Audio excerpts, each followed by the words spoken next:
வணக்கம் நேயர்களே, நான் உங்கள் ஆஸ்ட்ரோ பூர்ணா, எண்கணித ஜோதிடம் மற்றும் ஆன்மீக பரிகார ஆராய்ச்சியாளர். இன்னைக்கு நாம ஒரு சிறப்பு பதிவாக அக்டோபர் மாதத்துக்கு உண்டான ராசி பலன்களை பற்றி நம்ம பார்க்க போகிறோம். ஒவ்வொரு ராசி என்பர்களுக்கும் இந்த அக்டோபர் மாதம் எந்த மாதிரியான ஒரு மாற்றங்களை கொடுக்க போகுது அப்படின்றத நம்ம இந்த பதிவில் தெளிவாக பார்க்க போகிறோம். அதற்கு முன்னாடி அக்டோபர் மாதம் ஒரு சிறப்பு வாய்ந்த மாதம். அதாவது தமிழ் மாதத்தில் புரட்டாசியும் தமிழ் மாதத்தில் புரட்டாசியும் ஐப்பசியும் சேர்ந்து வரக்கூடிய மாதம். இந்த மாதத்துல மிக சிறப்பு வாய்ந்த புரட்டாசி மாதம் சொன்னாலே எல்லோருக்கும் பெருமாளுடைய ஞாபகம் வரும்.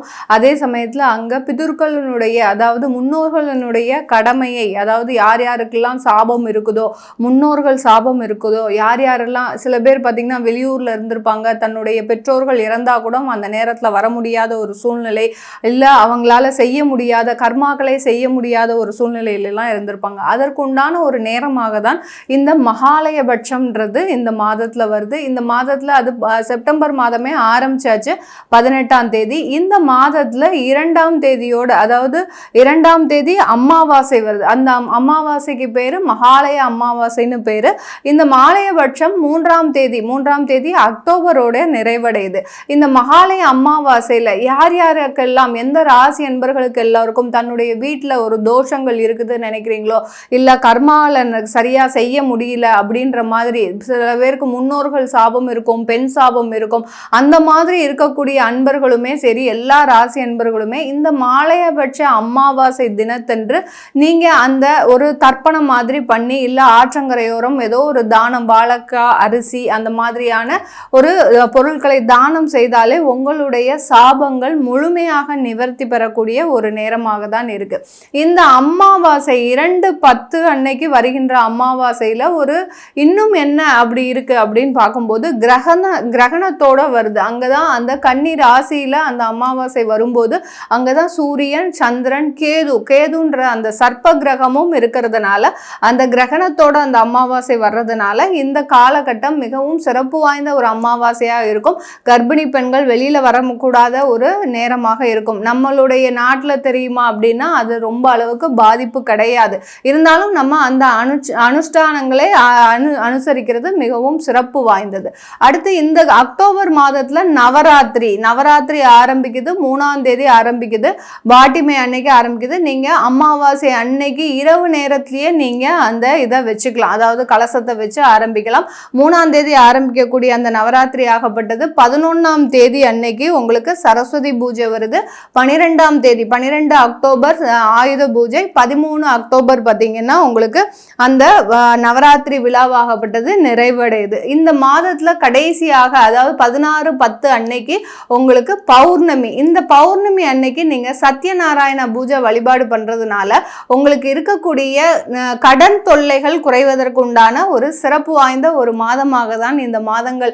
அம்மனின் அருட்கடாட்சம், அடுத்து பெருமாளின் அருட்கடாட்சம், அடுத்து முன்னோர்களின் சாபம் தீர்க்கக்கூடிய ஒரு நேரமாகவும் தான் இருக்க போகுது இந்த அக்டோபர் மாதம்.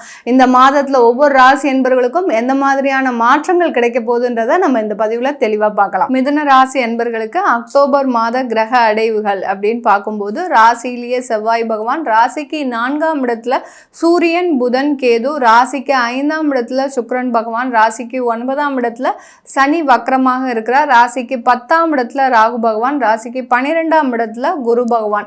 இதுதான் இந்த மிதுன ராசி அன்பர்களுக்கு உண்டான அக்டோபர் மாத கிரக அடைவுகள். அக்டோபர் மாதத்தின் முற்பகுதியிலேயே, அதாவது 9ஆம் தேதி அக்டோபர் மாதம் குரு பகவான் வக்ர நிலை அடைகிறார். விரயஸ்தானத்துல இருக்கும்போது அந்த மிதுன ராசி என்பர்களுக்கு வக்ர நிலை அடையும் போது இந்த மாதத்துல தொழில் சம்பந்தமான ஒரு முன்னேற்றங்கள் ஏற்படக்கூடிய ஒரு நேரமாக இருக்க போது. வேலை வாய்ப்பு சம்பந்தமான நிறைய லாபங்கள், அதாவது வேலை சம்பந்தமாக உங்களுக்கு வருமானங்கள் உயர்வதற்கு உண்டான ஒரு சாதகமான ஒரு அமைப்பாக இருக்க போது இந்த மிதுன ராசி என்பர்களுக்கு. மிதுன ராசி என்பர்களுக்கு இந்த மாதத்துல மாத கிரகங்களாகப்பட்ட அந்த புதன், சுக்கிரன், சூரியன், இந்த 3 கிரகங்களும், இந்த புதனாகப்பட்டவர் 2 கட்டங்களாக பெயர்ச்சி ஆகிறார். அதாவது 11ஆம் தேதி அக்டோபர் மாதம் ஒரு பயிற்சி ஆகிறார். அதாவது உங்களுடைய சுகஸ்தானத்திலிருந்து கன்னி ராசியிலிருந்து துலாம் ராசிக்கு 11ஆம் தேதி பயிற்சி ஆகிறார். 30ஆம் தேதி துலாம் ராசியிலிருந்து விருச்சிக ராசிக்கு பயிற்சி ஆகிறார். இந்த புதனாகப்பட்டவர் 2 கட்டங்களாக பயிற்சி ஆகிறார். அடுத்து மாத கிரகத்தில் அந்த சுக்கிரன் ஆகப்பட்டவர் 13ஆம் தேதி அந்த துலாம் ராசியிலிருந்து விருச்சிக ராசிக்கு பயிற்சி ஆகிறார். இந்த விருச்சிக விருச்சிக ராசி பார்த்தீங்கன்னா இந்த மிதுன ராசி என்பர்களுக்கு ருணரோக சத்ருஸ்தானம், பூர்வ புண்ணிய ஸ்தானத்திலிருந்து அந்த சுக்கிரனாகப்பட்டவர் ருணரோக சத்ருஸ்தானத்திற்கு பயிற்சி ஆகிறார். அடுத்து மிகவும் ஒரு முக்கியமான ஒளி கிரகமான அந்த சூரியனாகப்பட்டவர் 17ஆம் தேதி அக்டோபர் கன்னி ராசியிலிருந்து துலாம் ராசிக்கு பயிற்சி ஆகிறார். இதுதான் இந்த மாதத்துல இருக்கக்கூடிய அந்த கிரகங்களினுடைய பெயர்ச்சிகள். இது மிதுன ராசி என்பர்களுக்கு ஒரு சாதகமான ஒரு அமைப்பாக இருக்க போது, அதுவும் போக உங்களுக்கு ஒரு நிறைய ஒரு மாற்றத்தை கொடுக்கக்கூடிய ஒரு நேரமாக இருக்க போகுது. ஏன்னா இந்த அக்டோபர் மாதம் பார்த்தீங்கன்னா உங்களுக்கு ஒரு சிறப்பு வாய்ந்த மாதம். நிறைய ஒரு நவராத்திரி அந்த மாதிரியான சிறப்பு உள்ள தெய்வ வழிபாட்டில் ஒரு சிறப்புள்ள ஒரு மாதமாகவும், அடுத்து பார்த்தீங்கன்னா என்னென்ன பிரார்த்தனைகள்லாம் நம்ம வைக்கிறோமோ அந்த பிரார்த்தனைகள் எல்லாமே நிறைவேறக்கூடிய ஒரு மாதமாகவும் இருக்க போகுது.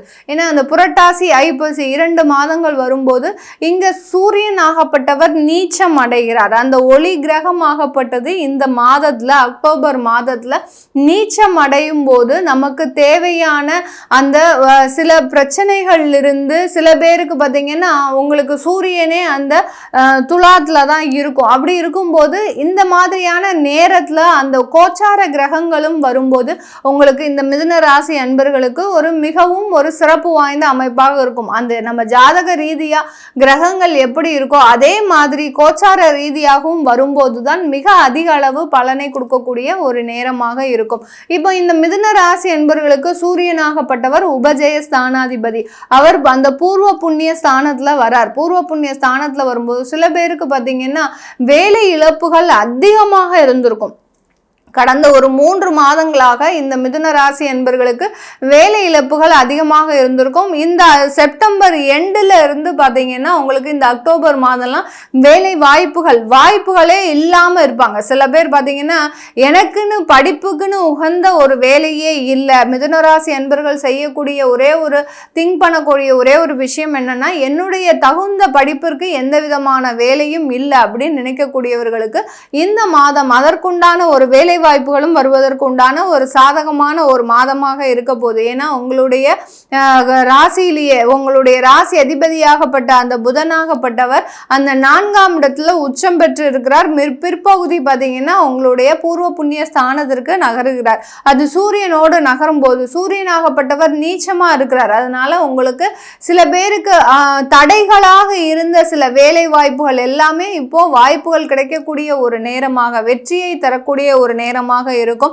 சில பேருக்கு பார்த்தீங்கன்னா மேலதிகாரிகளால் தொந்தரவுகள் அதிகமாக இருக்கும். எப்படியாவது நம்ம இந்த வேலையை விட்டுறணும், நமக்கு மேலதிகாரிகளினுடைய தொந்தரவுகள் அதிகமாக இருக்கு அப்படின்னு எண்ணக்கூடிய இந்த மிதுனராசி என்பர்கள் நீங்க தயவு செய்து இந்த வேலையை விட்டுறாதீங்க. ஏன்னா இந்த காலகட்டம் சூரிய நீச்சமா இருக்கிறதுனால அவர்கள் மேலதிகாரிகள் கொடுக்கக்கூடிய அந்த தொந்தரவாகப்பட்டது உங்களுக்கு இந்த காலகட்டம் ஒரு ரிலாக்ஸ் ஆகக்கூடிய ஒரு நேரம். அவர்களுடைய பேச்சு உங்களுக்கு எந்த விதத்திலையும் ஆபத்தை தராது, பிரச்சனையை தராது. உங்களை வேலையை விட்டு எடுக்கும் அளவிற்கு அவருக்கு அந்த அதிகாரம் இந்த மாதத்துல இல்லை. அதனால நீங்க மேலதிகாரியை பார்த்து எந்த விதத்திலையும் பயப்பட வேண்டாம் மிதுன ராசி என்பர்கள். அதனால இன்னும் 3 மாதத்திற்கு உங்களுக்கு இந்த மிதுன ராசி என்பர்களுக்கு இருக்கக்கூடிய வேலையை விடக்கூடிய அளவிற்கு எந்த விதமான நெருக்கடியும் இல்லை. அதனால தயவு செய்து எல்லோருமே நீங்க பார்க்கக்கூடிய வேலையை தாராளமாக பார்க்கலாம். சில நெருக்கடிகள் உங்களுக்கு நிவர்த்தி அடையக்கூடிய ஒரு நேரமாக இருக்க போது இந்த மிதுன ராசி என்பர்களுக்கு. இந்த மிதுன ராசி என்பர்கள் நீங்க இந்த காலகட்டத்தில் வழிபடக்கூடிய தெய்வம் பார்த்தீங்கன்னா மீனாட்சி அம்மனை நல்லா வழிபாடு பண்ணுங்க. மீனாட்சி அம்மனை எந்த அளவுக்கு இந்த காலகட்டம் வழிபாடு பண்றீங்களோ அதுலேயும் நவராத்திரி ஆரம்பிக்கின்ற அந்த 3ஆம் தேதி 4ஆம் தேதி 5ஆம் தேதி இந்த 3 தினத்துல அந்த மீனாட்சி அம்மனை நீங்க எந்த அளவுக்கு வழிபாடு பண்றீங்களோ, அது எந்த அளவுக்கு பிரார்த்தனைகள் வைக்கிறீங்களோ அந்த அளவுக்கு உங்களுக்கு ஒரு நல்ல பலன்களை கொடுக்கக்கூடிய ஒரு நேரமாக இருக்க போது மிதுன ராசி என்பர்களுக்கு. மிதுன ராசியில தொழில் செய்யக்கூடியவர்களுக்கு எல்லோருக்குமே பார்த்தீங்கன்னா நீங்க ஃபினான்ஷியல் அட்வைசரா இருப்பீங்க, இல்லை பேங்கிங்ல இருப்பீங்க, இல்லை பார்த்தீங்கன்னா உங்களுக்கு பெரிய பெரிய கன்சல்டன்சி ஒரு தொழில் செஞ்சக்கூடிய நபர்களாக தான் இருப்பீங்க. இவர்களுக்கு எல்லோருக்குமே இந்த காலகட்டம் நல்ல உயர்வை, உங்களுடைய தொழிலாகப்பட்டது நல்ல ஒரு உயரக்கூடிய ஒரு நேரமாக இருக்க போது அதிலிருந்து வரக்கூடிய வருமானங்கள் கடனை அடைப்பதற்கும் நீங்க சொந்தமாக சொத்துக்களை வாங்குவதற்கும் உண்டான ஒரு சிறந்த காலகட்டமாக தான் இருக்க போது இந்த மிதுன ராசி என்பர்களுக்கு. மிதுன ராசியில் இருக்கக்கூடிய பெண்கள் இந்த காலகட்டம் நீங்க ஒரு தன்னம்பிக்கையோட செயல்படுவதற்கும் உங்களுடைய குடும்ப பிரச்சனைகள் இருந்து வெளிவருவதற்கும், சில பேர் டைவர்ஸ் வாங்கியிருப்பீங்க, அப்படி இருந்தும் மனமாகப்பட்டது உங்களுக்கு கடந்த கால வாழ்க்கையை பற்றியே உங்களுக்கு திங்க் பண்ணிக்கிட்டே இருக்கக்கூடிய ஒரு சூழ்நிலையில் இருப்பீங்க. அதிலிருந்துலாம் வெளியில வரக்கூடிய ஒரு நேரமாக தான் இருக்க போது இந்த மிதுன ராசி பெண்கள். சில பேர் பார்த்தீங்கன்னா மறுமணத்திற்காக உங்களை நீங்க தயார்படுத்திட்டு இருப்பீங்க. ஏன்னா முதல் திருமண வாழ்க்கையாகப்பட்டது மிகுந்த ஒரு துயரங்களை கொண்ட வாழ்க்கையாக தான் இருந்திருக்கு இந்த மிதுன ராசி என்பவர்களுக்கு. அதனால இந்த காலகட்டம் மறுமண வாழ்க்கையை நோக்கி பயணிக்கக்கூடிய ஒரு நேரமாக இருக்கும். அதற்கு ஒரு சாதகமான ஒரு மாதமா பார்த்தீங்கன்னா கண்டிப்பாக அதற்குண்டான ஒரு முயற்சிகள்லாம் நீங்க தாராளமா எடுக்கலாம். அது எல்லாமே கொஞ்சம் உங்களுக்கு ஒரு டிலேவா நடக்கக்கூடிய ஒரு நேரமாக இருக்க போது இந்த அக்டோபர் மாதம் மிதுன ராசி பெண்களுக்கு. இது எல்லாமே நம்ம கோச்சார நிலவரப்படி பலன்கள் சொல்லியிருக்கிறோம். உங்களுடைய சுய ஜாதக பலனை அக்டோபர் மாதம் எப்படி இருக்கும் அப்படின்னு கேட்கணும்னு நினைக்கிறவங்களும், உங்களுக்கு ஜாதகம் எழுதணும், உங்களுடைய குழந்தைகளுக்கு ஜாதகம் எழுதணும், நியூமராலஜி படி பேர் வைக்கணும் அப்படின்னு நினைக்கிறவங்க, தொழில் ஸ்தாபனத்துக்கெல்லாம் என்ன பேர் வைக்கணும் தெரியாம சில பேர் இப்பதான் புதிதா தொழில் தொடங்குவீங்க, இந்த மாதத்துலாம் தொழில் தொடங்கக்கூடிய வாய்ப்புகள் இருக்கு. தொழில் தொடங்குறீங்கன்னா அதற்குண்டான உங்க ஜாதகப்படி என்ன பெயர் வச்சுக்கலாம் அப்படின்ற கேட்கணும் விருப்பப்படுறவங்களும் கீழே இருக்கிற நம்பருக்கு வாட்ஸ்அப்ல அப்பாயின்மெண்ட் வாங்கிக்கிட்டு நீங்க என்கிட்ட கன்சல்ட் பண்ணிக்கலாம். உங்களிடமிருந்து விடைபெறுவது உங்கள் ஆஸ்ட்ரோ பூர்ணா. நன்றி, வணக்கம்.